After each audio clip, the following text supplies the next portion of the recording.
Welcome to Against the Current, a podcast created to give public and private sector leaders, both current and emerging, as well as advocates and cultural voices, a platform to share their perspectives with candor and conviction. Each episode goes beyond talking points to uncover the real stories, challenges, and lessons shaping today's most important causes. These conversations connect directly to decision makers, donors, and supporters who want to understand not just what an organization does, but why it matters. You'll hear how faith guides leadership, how conviction drives action, and how bold ideas are shaping the future of freedom and culture, both here at home and around the world. Here is your host, Matt Waters. I'm glad to welcome President Jor-El Godsey of Heartbeat International to Against the Current podcast. My name is Matt Waters, and glad you're with us. I'm glad to have Jor-El here. Jor-El has been quite busy. He just finished a conference, your 55th conference, I think. Or you're in 55 years. Not mine, but Heartbeats, yes. Correct. And so you had a big conference in Cincinnati, Ohio. You've been really busy. So Jor-El, with that, let you introduce yourself, kind of tell folks who you are and who Heartbeat International is. Sure. Well, I got involved in the pro-life movement a long time ago. So back in the late 80s, I went through a major transformation. I was pro-choice by action. I participated in an abortion with my girlfriend, and I was led on a journey from there, ultimately to an understanding of God's love and compassion in forgiving such an act, but also his heart about this issue, both as for individuals and our nation. And that really caused me to get involved. And there's quite a story about how I got to pregnancy centers, but I was able to discover them and realize I wish I had discovered them earlier. But grateful for the work that, if you think back into the late 80s, throughout the 90s, for 50 years, we were under the kind of the oppression of Roe versus Wade, which controlled all of our laws and almost any efforts to constrain abortion. And it seemed to me like the most practical, impacting effort that we could have is simply to help women find another way to choose life, right? And so that really is the work of Pregnancy Health. That is the heart and work of Heartbeat International. We have been doing this since 1971. That's the 55 years for us. We were delighted to host a number of our worldwide partners. We're global. We're in over about 100 countries there are affiliates who do pregnancy help. Of course, there's more people doing pregnancy help than just Heartbeat, but we're grateful to be the largest network of pregnancy help locations in the U.S. and around the globe. We work with pregnancy centers. We work with maternity homes, adoption agencies, and a handful of other types of organizations that are focused on intervening with alternatives to abortion. Well, Jor-El, you answered so many questions in that statement. I was going to ask you kind of to drill down, but you drilled down. You've got your stump speech down. That's the mark of a 20-year president. You're celebrating 20 years as a president of Heartbeat International. And you mentioned 1971, which is a year prior to, or 2 years prior to, Roe v. Wade. So for younger viewers, right? We're in a post-Roe, we're 5 years out past post-Roe or something now? Yeah, ish. Yeah, 4 years, 22. So Roe v. Wade is one of these things that, is a massive court case that allows abortion on demand. The Supreme Court voted. It was a close decision, I think. Was it like a 5-4? Was it that? Do you remember? There was actually most people don't know is that there are actually two debates at the Supreme Court about Roe v. Wade, and they actually had to wait until some justices were seated. So when the final vote came down, it was actually 7-2, and there were some votes that had flipped. Which, curiously, if you do just a little historical dive on Roe v. Wade, you'll also find this older decision called the Dred Scott decision, which is what made considered Black individuals to be 3/5 persons, right? And so and allowed to be property. So there was certainly a dread about Dred Scott, but there was a connection in the Roe world that also Roe basically, in effect, labeled the child in the womb property of the mother. And so those things are very interesting. But what's interesting, like even before Roe, though, you have to realize like there's this huge shift in our world. Um, I was born in the midst of what we now know as the sexual revolution, and where the entire world is changing, right? Certainly the US, you can tell it through the music. There was actually some great music of that era. That you have mores being changed. You have the whole sexual culture comes on the scene in a big way and begins to become mainstream. Well, in the late 60s, you have the first state in the nation to legalize abortion is Colorado.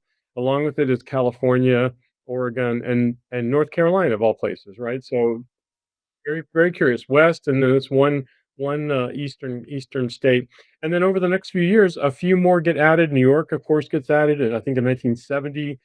And so there's about, I think, not less than a third of the states actually have laws favoring abortion or allowing for abortion in their own states. And then we get the Roe ruling, which basically takes over and basically makes every state comport with that so-called right to abortion. And we lived under that for forever. Now, I was not in the movement obviously at that point in time, but there was this group that stepped up and said, this is not okay, this has to be different. And in the sense, as I've talked to some of those folks that were there, they presume that this is just an aberration. We're going to get this corrected. Of course, we're going to pass a life amendment.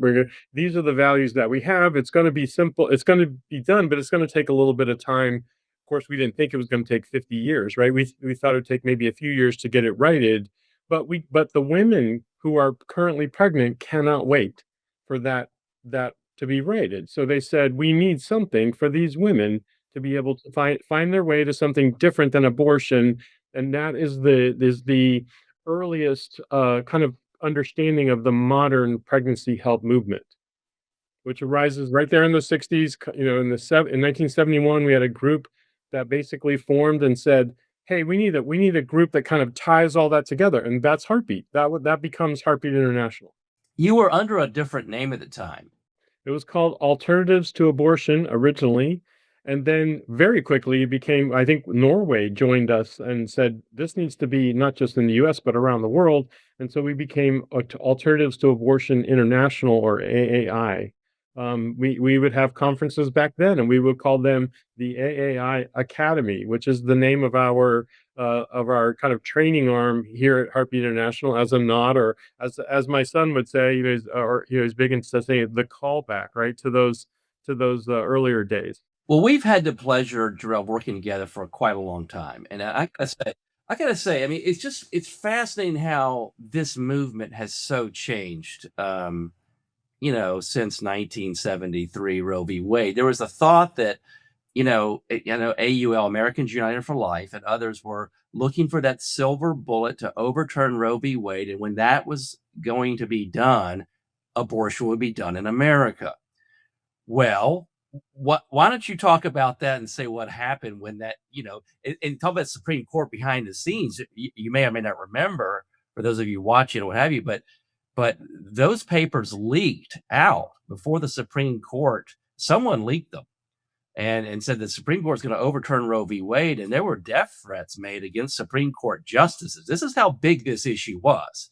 But so the idea was that we overturn Roe v. Wade and abortion would go away. What happened? That's a great question. There's a lot of things that happened.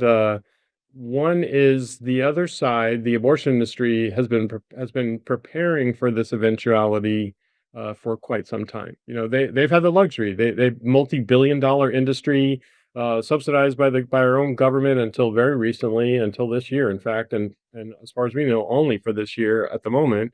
They have been wealth funded. They've put politicians in places. They've been able to kind of see this coming, and they've been changing their whole business model. The business model of the past, part of the technologies that we have, that have changed the landscape. The biggest of those on behalf of the abortion world is the chemical abortion, right? So RU46, commonly known as the abortion pill, actually begins in late 80s under a company called Rusef Uclef, which oddly or ironically enough has history that among its history includes the providing the Cyclone B, which was the gas that was used to in the final solution relative to killing Jews and prisoners. So You're saying the gas used by the Nazis is the same ingredient in the abortion pill? no, I'm not saying it's the ingredient, but I'm saying it's the same company. Yeah, the companies, of course, as companies do, they merge and change over time. And in the history of Rusev Yuklev is this, Nazi supporting final solution chemical that was used in the gas chambers, right? That's so so you think from a both an ethical and a spiritual connection, like there's a lot of entanglements there. But chemical abortion then becomes a big thing in France, and then it starts to spread across Europe.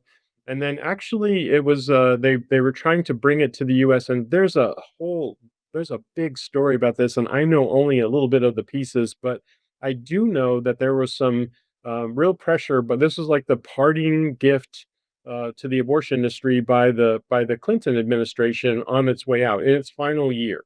They actually did several things. They changed the definition of one of the elements of the law for the FDA to treat. They did this intentionally so they could treat pregnancy as an illness because there were some emergency rules that have said, "Oh my goodness, if a lot of people are getting sick, and we think." Like, how could that be? Well, think about what we just went through with the vaccines and all that stuff. There's some rules that allow the FDA to fast track things if they're dealing with an illness that they can't do under other circumstances. So that's what they did. They actually changed the definition of pregnancy to become illness. Now, that sounds ridiculous on its face because pregnancy is not an illness; it's a natural condition created by the body. It's a wonder of creation and all of that.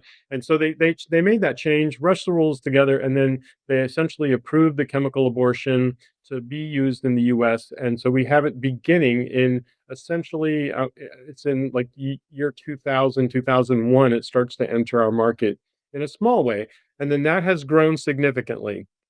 So it really launched. I want to say about, I think as of about 10 years later, it was only 11% of all abortions, and then today, 15 years later, it's easily it's definitely 70% of all abortions. It might be as high as 80 or 85% of all abortions in the U.S. Now, on that, that's really interesting because we've talked about this, right? The women can procure these pills via mail. And how are they tracking that percentage? I mean, how do they measure that? So a woman gets a pill from India, for example, right? Or a guy gets a pill from India and wants to put the pill in his girlfriend or spouse's drink, which are cases of this happening right now. Is it just the order being placed that says the chemical abortion happened? I mean, how are they measuring this? That's two different questions, and it's a really crazy understanding of what's actually happening. It's pretty much the wild frontier of big pharma, right? For all the things we know about big pharma, the abortion industry is taking a huge advantages, and most of it came when the Biden administration, and it really during COVID. There was a determination of what is essential, what's not essential, and of course, in the political realm, abortion is always essential. In the practical realm, it's never essential, or I should say, in the biological realm, it's never essential. But from the political perspective, it was considered essential, and then they essentially relaxed some rules. And there's this thing called REMS, which is a risk emergency mitigation process where when the drug was approved by the FDA, it came with a black box warning, which in and of itself is pretty, it's not common amongst all those drugs. But this had a black box, which means certain things had to happen in its administration. And so there were a number of rules. There were a number of rules that could only be used up until 7 weeks. It had to have 2 visits or 3 visits, I believe, at one point. And then these rules began to get eroded. The Obama administration moved it from 7 to 11 weeks. They eroded some of the REMS. Essentially, the Biden administration relaxed all those REMS during COVID years, and then, or as COVID was winding, was still wending its way. But at the December of 21, they virtually eliminated all those REMS. So we have, in one sense, Matt, as far as how are they counting them, in one sense, we have no idea. because things are just flowing. There's no actual healthcare involved. No one is recording this. It can be purchased very simply online with we don't know some of the background. So all of our that's why I said it's definitely 70% because the abortion industry says it's that. And they may not be telling the truth, but we feel confident that they're at least reporting a reasonable estimate. But when we realize, like, they're coming in so easily and from such place, like you said, India, China. I mean, we have seen, pictures of a woman receiving these, that basically it came in a little baggie with the number 1 written on it in Sharpie and a number 2 written on the next, because abortion pill is not 1 pill, it's 2, right? And so this is the kind of thing that somehow is considered telehealth or healthcare, and it's like, wow, there's no tele and there's no health in any of that, and yet they're counting these. So that's why we say it could be as high as 80 to 85% of all abortions that are happening today are actually through the abortion pill. Yeah, there's two things that are happening. I mean, certainly that's doesn't seem to support women's health, right? That they're going to order something from overseas, and when we have this crisis called fentanyl right now, that people will order a painkiller laced with fentanyl and they die, and it's up to, I don't know, 100,000 or something a year. I know it's coming down a little bit, but so you have that piece where women can order this and go home, and their home becomes an abortion clinic in a way, where they have to do this in the loneliness of their own home or bathroom or something. And it gives you a horrific picture of what so many people are going to go through right now. This whole new generation going through this, experiencing this. That's intentional, Matt. I mean, think about it. The abortion industry in one fell swoop in changing their business model from essentially brick and mortar delivery service to mail order services is essentially doing a number of things. One is that they are eliminating reliance upon expensive medical units that are where there's at least supposed to be highly trained medical people. They're eliminating that. That I talked to one the moms that I know had ordered an abortion pill and took it, and then she said that the only thing that she had to do was take a picture of herself and her ID, and then fill in a couple of fields on a form, and 2 days later they arrived at her door. Like, in a sense, they're not just eliminating the cost of their business; they're actually also moving the liability away from them. And you know as well as I do, like last year, there was a published report that came out that in the FDA uh, evaluation of the abortion pill, they had some incidents of adverse events that they counted as 0.5%. Well, real world studies using actual records from insurance companies, including Medicaid and others, basically show that they're 22 times greater at risk for adverse events than what the FDA is saying in its pill form. So we saw that it's actually closer to 11%. Think about this: 1 out of every 10 women who take the abortion pill will experience an adverse event. Now, some of those are relatively slight and able to be addressed and overcome easily. Other those are dramatic and bad, and that sepsis and other things that can be actually life risk, put them at risk for their losing their lives. Yeah.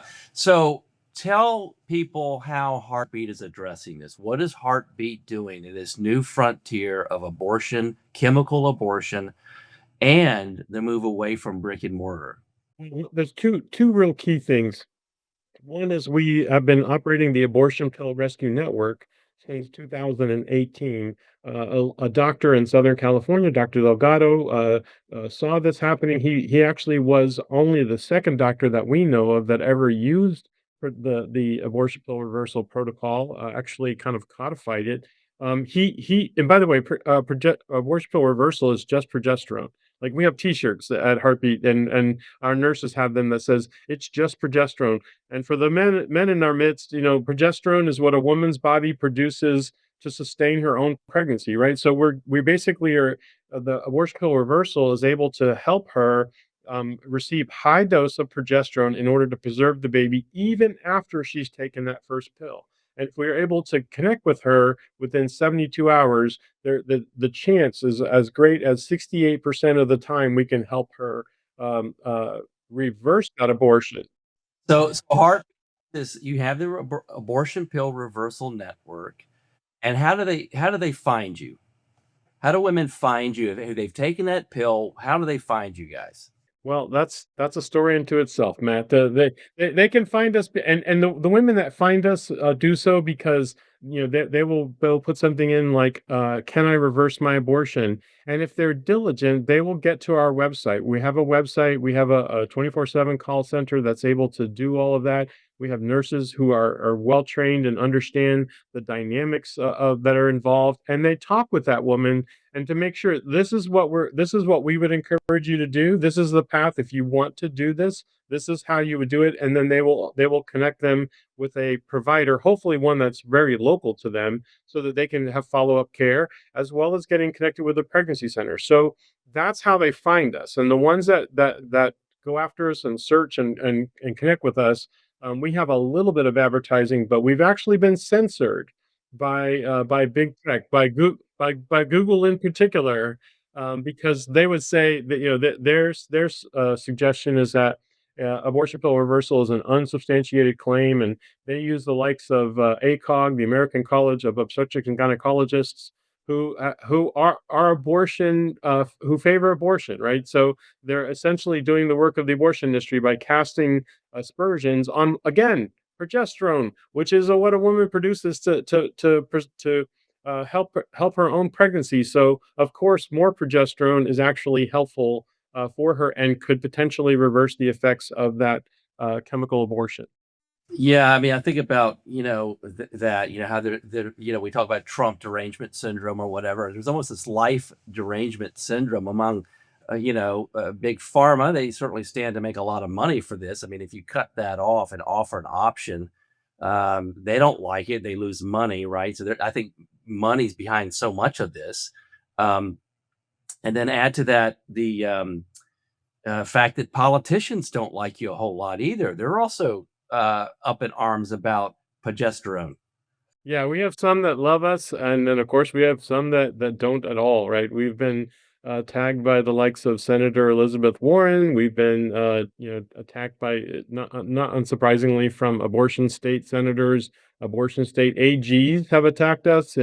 Our Attorney General Bonta in California has actually sued Heartbeat International for promoting abortion pill reversal. Not about performing it or providing it, just promoting it, right? So and they one of our affiliates, Real Options, there is also part of that lawsuit.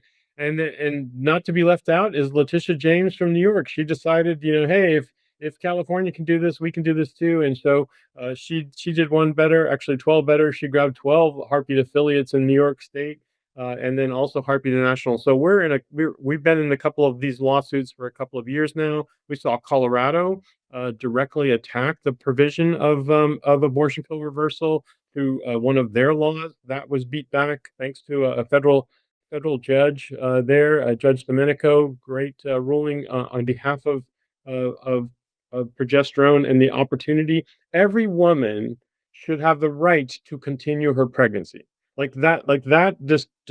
It shouldn't even need to be said, but now it has to be said because that's what Colorado was trying to take away, was the right for some women who have started the chemical abortion to not be able to continue their pregnancy. And so we're grateful for the win there, and we trust that that will help us in the other lawsuits as well. Well, it's 2026, Jarrell. You have to say what a man is and what marriage, right? I mean, I just want to remind you that no one knows what an X chromosome. You had Ken Ham at your conference too in Cincinnati. Ken Ham, of course, the president of the Creation Museum, Answers in Genesis, and he talked about the marriage thing. It's the chromosome thing. This is science, and trust the science, and right. So I thought he did a nice job on that. Uh, so you've got these lawsuits, you've got this new front of abortion via mail order. And you talked about in your speech how while we rejoice that another Planned Parenthood clinic has closed, a brick and mortar has closed, the reality is that the mail orders business is booming, and they don't necessarily need the brick and mortar. So what does this do to, the Planned Parenthoods of the world? I mean, do they become necessary, or we kind of what do you foresee happening on that side? It's been our adversary for a long, long time. Long time, and they used to try to convince us that abortion was only 3% of their work, and it's like, well, that was very sketchy math at best. Like, if I just, on its face, that was very sketchy, and I think it's clear, given the fact that, gosh, like, actually abortion numbers are going up, by all estimates that we've seen, they've actually increased since Dobbs, and they were a little before that too. Since they overturned Roe v. Wade, we thought abortion was going to go away, but what's happened is it's going up. It's gone up, and largely because it's become more easily accessible, more available because it's being made available around the clock, and that only happens through the mail order online access, right? You couldn't do that. You couldn't have enough brick and mortar to make that kind of rise happen. That's happening because of the reality of e-commerce, the simplicity of being able to get online and access stuff, and it means also that even life states, states that have passed rules constraining abortion in any way. Some have been very, very dramatic and basically constraining all abortions. Others have been very strong, but only constraining it after 6 weeks, and a variety of those things. Like, those are, we would call life states, right? They're at least moving to protect life versus abortion states that move to protect and prefer abortion and pay for some of them. So the reality of the whole online mail order aspect is that no state in the US is abortion free. Abortions are happening in big numbers in life states as well as certainly in abortion states. Yeah, good point. Good point. And one of the things you all are doing, you haven't mentioned this, and I'm going to mention this because I know this, but you have option line, right? So you have a 24/7, 800 toll-free number where women can call you from around the globe, not just the states, right? And and you have bilingual operators. And when a woman calls, I think one of the studies you showed that women love to talk to a human. It's not a bot, it's not a robot, it's not an answer machine. That you don't get. I mean, look, you don't get that from Delta Airlines or in the airline. You wait on hold for hours to get a human, and they try to get you. They don't want you to talk to a human. They don't want that, and that human sometimes doesn't speak your own language, or if they do, they don't do it very well. And so you wait, but yet women are calling Heartbeat.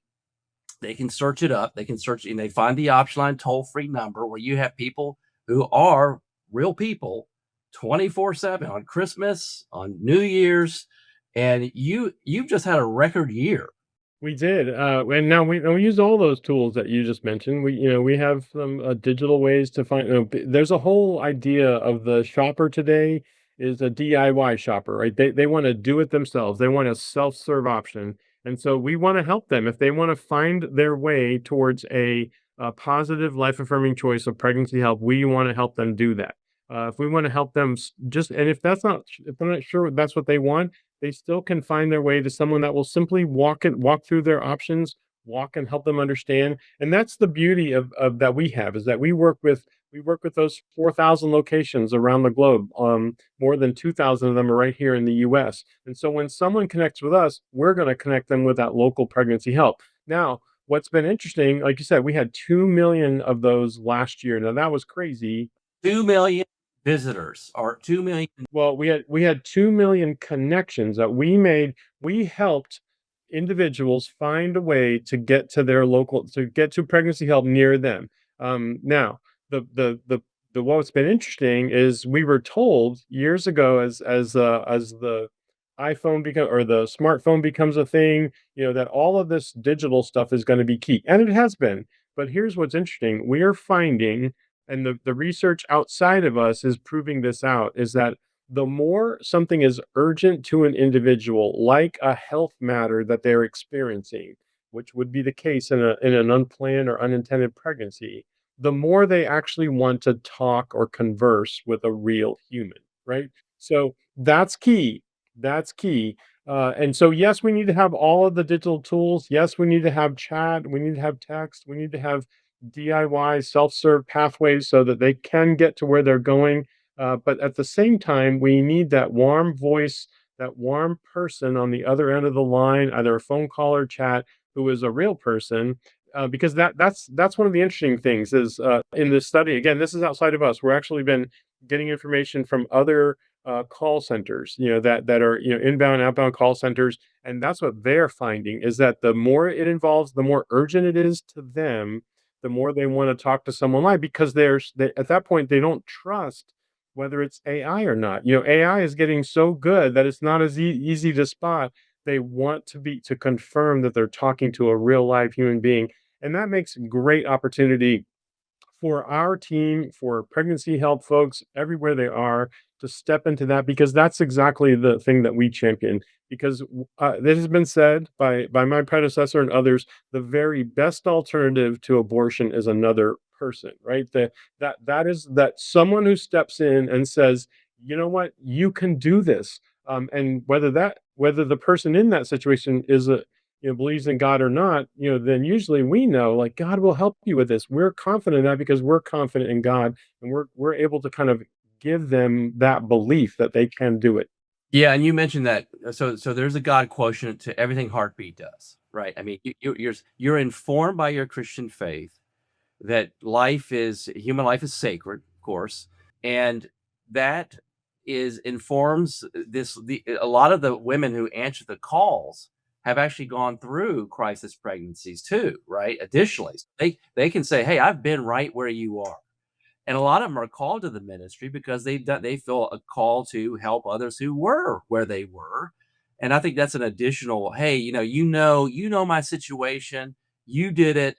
That's a bonus. But then you kind of lean into the faith piece that, hey, there is a God. He knows what's going on. He loves you. He knows who this baby is. His hand is on you. And it's a big faith piece because the faith counters the fear. I think what drives much of abortion, looking at the numbers is, and Planned Parenthood says this, right? Hey, you can't afford this baby, or you won't finish school, or where is that boyfriend or that spouse? They've disappeared. You're afraid, right? And we say it is true, right? Pregnant and scared, and they are scared. And look, look, even as a married man, I remember we had a honeymoon baby, Jor-El. Got back and thought, wait, what? I was scared. We were married. I was scared. So I mean, you can be in a great context in a church and as a believer and still be scared. I mean, yeah, it's like, okay, how are we going to afford this? What are we going to do? This changes everything. But so that's a real big piece of Heartbeat, right? That there's a faith piece here that encourages women to set aside that fear, which is very hard to do. But I think you're right. A voice, a person who's experienced it certainly can assist in that way. I think that's tremendous. You have kids. You've been on the sports field with them. You've been cheering them on at the recital. You've done those things, Matt. All of us that have kids, most of us that have kids have done that. And it's sometimes all that they need to hear in that moment is that someone is cheering them on. And honestly, we have some really good things and really important things to offer those that connect with us in pregnancy help centers and maternity homes. Certainly, adoption paths. We have the ability to do ultrasounds, like 80% of our US centers are providing ultrasounds. We can certainly help them with all kinds of material items, maybe even some short-term assistance. There's a lots of things that we can do, but the biggest thing that we do is we give them the gift of belief. We believe in them because we know God believes in them, right? That baby that was created within them is not a mechanistic process. It is something that has been touched by the hand of God, provided for. We don't reproduce. I hate that term reproduction, right? We don't reproduce, right? We're not like making copies. We create with God, we create a whole unique separate human being with their own DNA that's never existed before, will never exist again. That is part and parcel of what God is doing. And our opportunity is really to step in with them and help them see and understand that they can do that. Matt, I have had the privilege because of Heartbeat International, privilege of traveling in variety of places around the world. I remember being in South Africa and driving down, and I remember looking over and seeing a little plot of land that was up a side of a hill that had been tilled and was producing fruit. And I thought then, and my host was explaining that's a subsistence farming. Like they did that to feed their family. And it's like that's the power of resilience that we, all of us as human beings, have. That God has placed within us. He's given us the ability to overcome obstacles. And that's really what an unintended or unexpected pregnancy presents as. It's an obstacle. Now, some would eliminate the obstacle by eliminating the baby, and that's not okay. But we can often just help them believe, be the one person in their corner, because unfortunately the culture is coming around them. Maybe the father of the baby is not helping. Maybe the mom and dad are saying you can't do this. It's not possible. Everything is weighing against them, and yet we can step in their corner and say, "You can do this," because and it's because, like you said, we know the God of the universe. We know that He's intimately involved in this situation and will go with them and go before them and help them. On that note too, because I know this, I'll share this. But Heartbeat International, you start your day in prayer, right? I mean, you have your team. It's not mandatory, but your team can call in, or they can Zoom in, or they can show up in the office there in Columbus, Ohio, the headquarters, and join you in prayer.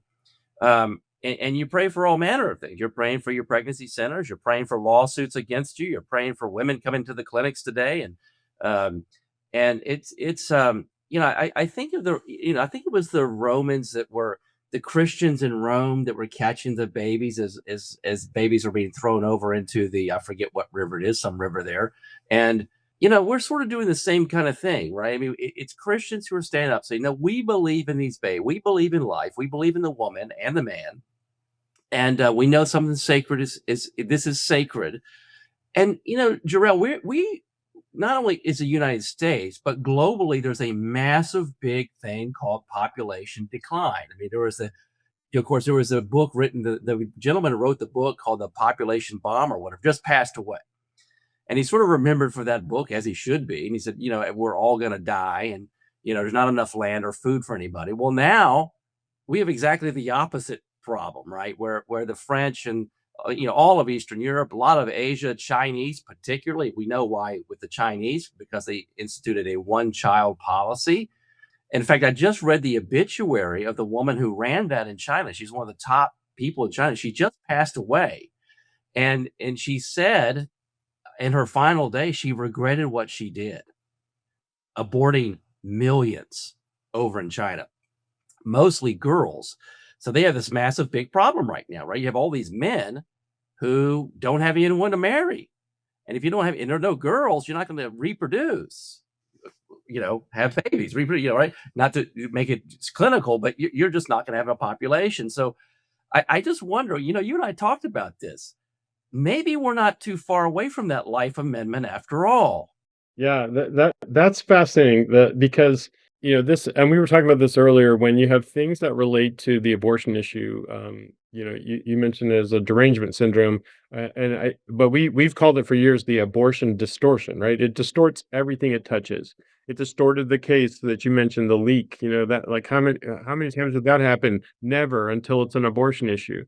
And then how it distorts the politics, the regulation, all those things. But it has definitely done what you said. It's distorted our demography, and there's huge implications of this. We're supposed to be at they call it the replacement rate. I think I've heard 2.1 or 2.3. Well, the US is at 1.6 right now. I heard just last week that South Korea is at like zero point 0.7. These are dwindling populations. It was not long ago I heard a prediction that in 50 years, there may be no Russians in Russia, right? They're going to be all from somewhere else. And if we're not careful, the U.S. will be the same. All of these, all of our countries, particularly in the Western world, maybe some African countries are still holding above their replacement rate, and some of the Muslim countries are doing the same thing. But by and large, the Western countries and the Asian countries are losing population at an alarming rate. And it's not something that we're going to feel right away, but it's something that is going to be that if we don't figure out how to reverse it, we're going to be in a huge situation. And I would contend that pregnancy help has to be that, and we have to have the conversation about abortion, because you can't be, I mean, it certainly seems to be inconsistent to be worried about the decline of your population and yet still paying for abortions on the other part of the government budget. Like that just can't really be. Um, there's gonna have to be a serious look at that, and until we do, then we'll always have this, and I think you're right. I think that the truth is a life amendment is going to be what's required. Yeah, right. I mean, you look at these countries. I mean, look at I'll point people back to the optionline.com, I think it is, or dot is it dot org, optionline.org. And on that website, women can put in their zip code. And if you live in Rome, Italy, you can put in that zip code and you can see all the pregnancy centers populate right before you. You can click on it, find the phone number, email, and all that kind of thing. But in a country like France, you're not there, or England, not there. Sadly, England just voted to allow abortions up to birth, right? That's a sad, sad development. England has lost pregnancy help organizations because it's had kind of major changes in kind of their focus and their policy. France, on the other hand, has actually been very active as a government in outlawing the they basically outlaw the efforts to change someone's mind about abortion, which boy, they've gone after websites. They certainly have gone after those that would have any type of on the ground protest.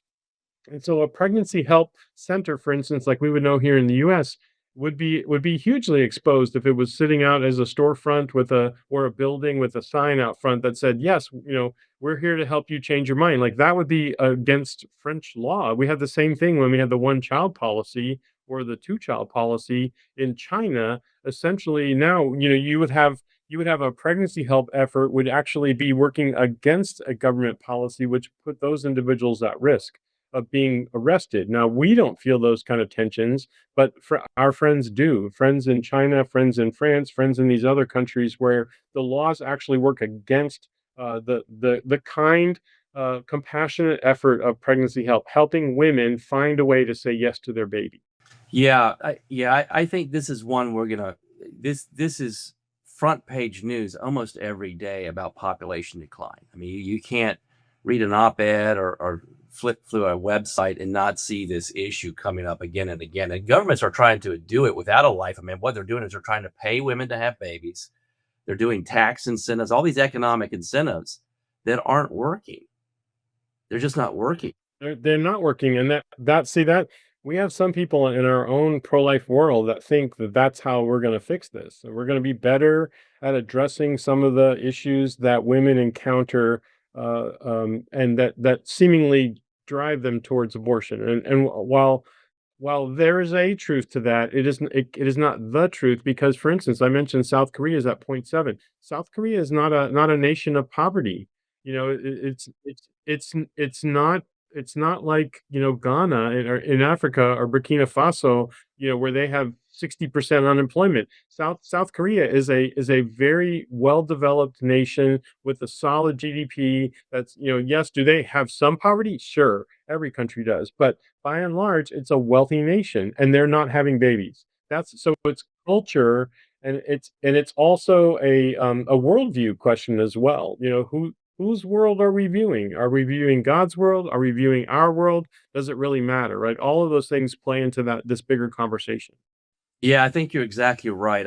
I was reading somewhere about the country of Israel. I mean, Israel has one of the highest birth rates, and the idea is it's people of faith. They have faith and they believe in something, and the future belongs to those who have faith. If it's Africans and Latin and South Americans and Muslims, well then, and we know that, look, Mormons and Catholics, people joke about big families, but they have faith, right? The common thread there is faith. And it's not monetary rewards that you get a tax break or something. That doesn't seem to be the thing that's winning people's hearts, right? It has to be really a belief in your gut, and that this is what God has for us and our family, and that's something government can't give people, right? I mean, government can't do that. It can't, and I would add to that it's faith that helps us see beyond ourselves and serve beyond ourselves. Because, this is part of the worldview that we're encountering is more and more of our world. And I don't want to say this generation because it's several generations. They called the 80s the me generation, right? So, but it's all really around that there are so many people that are just saying, well, I don't really want to do that. I don't, there's things I don't want to do, and some will say it's because of climate change or whatever thing that they don't want to bring someone into this world. But the truth is that they're focusing on self. They're focusing on themselves. And so it is the faith component that often helps people see beyond themselves and be able to serve beyond themselves, even when they know it may not be in their own best interest. And this is, I think, this is one of the challenges we have to overcome is see this. You're a tremendous uh, reader of our founding fathers. That and we pledge our sacred honor, right?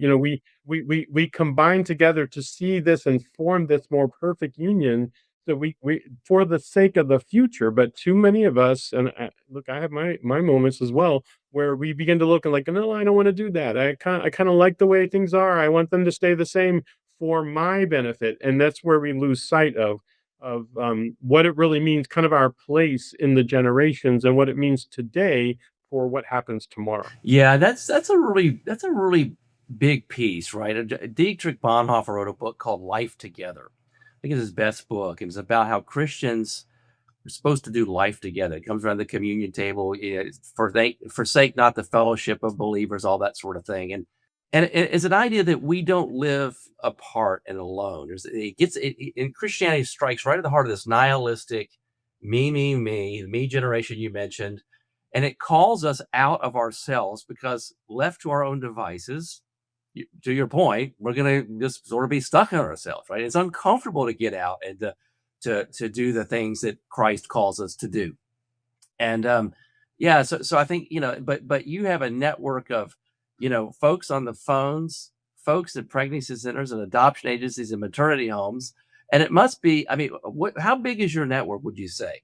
I mean, how many thousands does this employ, Jarrell?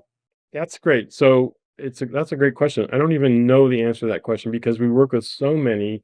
I mean, we on our team, we have two different call centers that are available 24/7. There's our auction line, which are consultants, and we have a whole nother set, which are our nurses who are helping moms with abortion pill reversal get connected so that they can get that as soon as possible. But honestly, like there are tens of thousands in the US alone that are in pregnancy help centers that are on they're standing by ready to go. Now, there's some limitations that we have to overcome.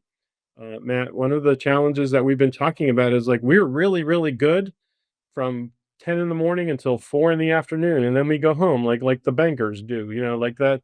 But but the bankers are figuring out how to do this stuff online. Well, guess what? The abortion industry is like we talked about is online as well. They're pushing mail order, so they're able to provide their services around the clock anytime possible.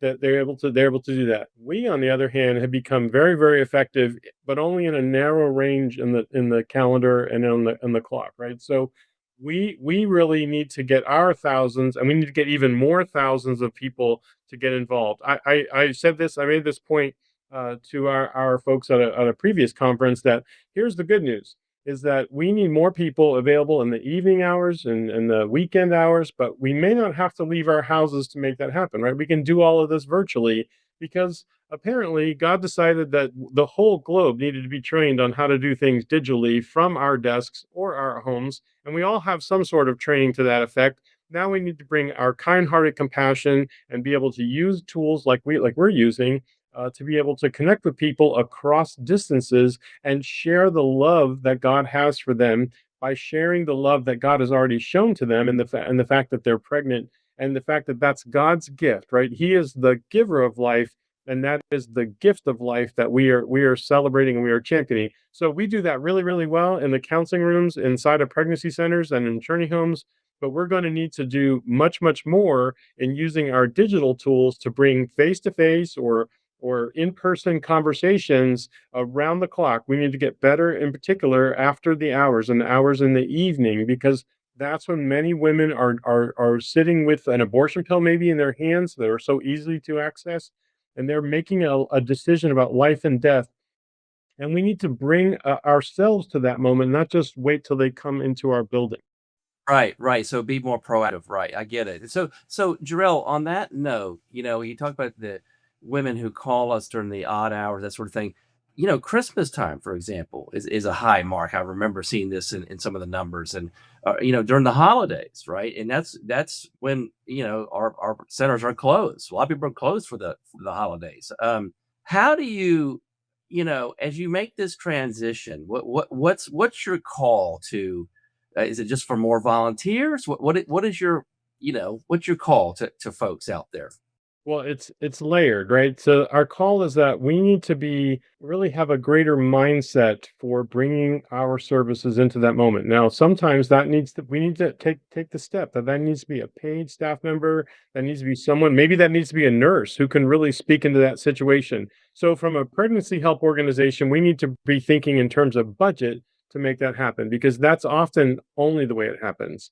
But we're welcome to for volunteers. Again, my own wife works out of the home. She has her little her office set up in our loft, and she works diligently from home. Occasionally goes into the office, but she's all set up there now. She could volunteer at the local pregnancy center, but she works full time, so she could be available at her desk with stuff that she uses every day for the marketplace. She could now turn into a missionary outreach in the evening. So she could use her own setup right where she is, get on a laptop. We have we've created some capabilities for some centers to be able to dial in digitally and do this. There others have it already. We're able to mobilize more people. So whether it's paid staff or volunteers, wherever you are, however you can get involved, find the local pregnancy center, find the local pregnancy organization, which you can do, as you said, through optionline.org, right?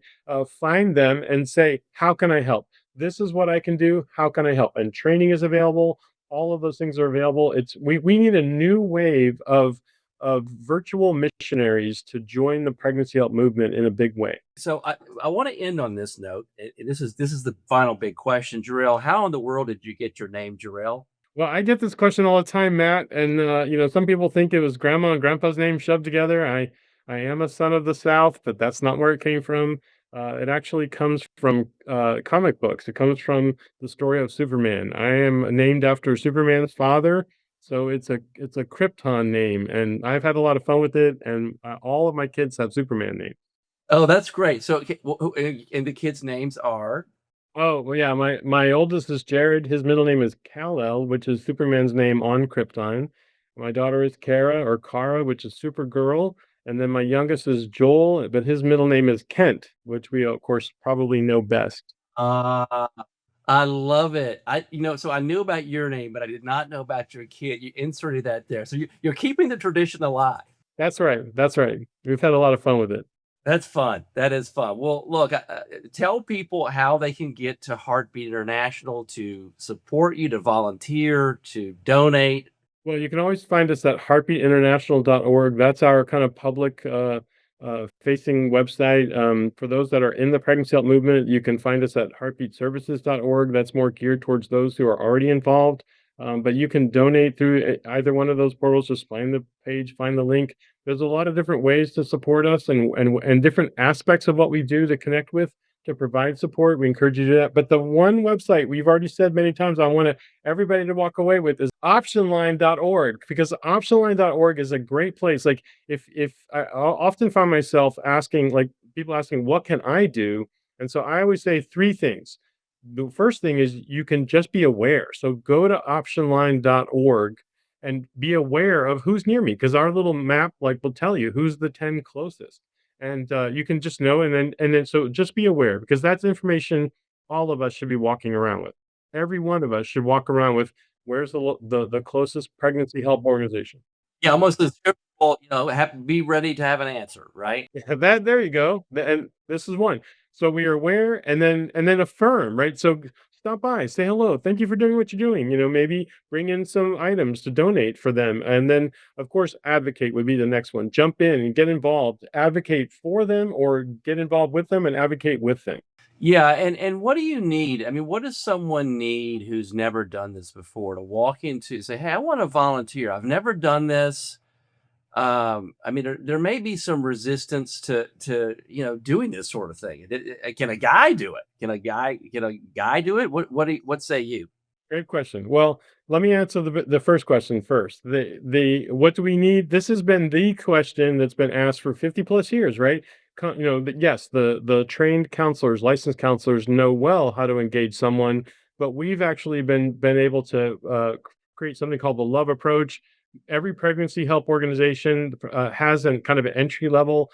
This is how you talk to women. It's actually very simple. You listen and learn. That's the L in love approach. You open their options that there's and we can explain all that. You share a vision and values with them, and then you extend and empower so that they can say yes to that life. So it is possible. If I could get involved, anyone can get involved, and yes, men can get involved. There are some plenty of ministries that have specific ministry to men in that situation, because we know if we can get involved with him, then he can help us with her, right? Making sure that she feels supported and she feels comforted, and she feels like she can go forward with some type of help if we can get him involved.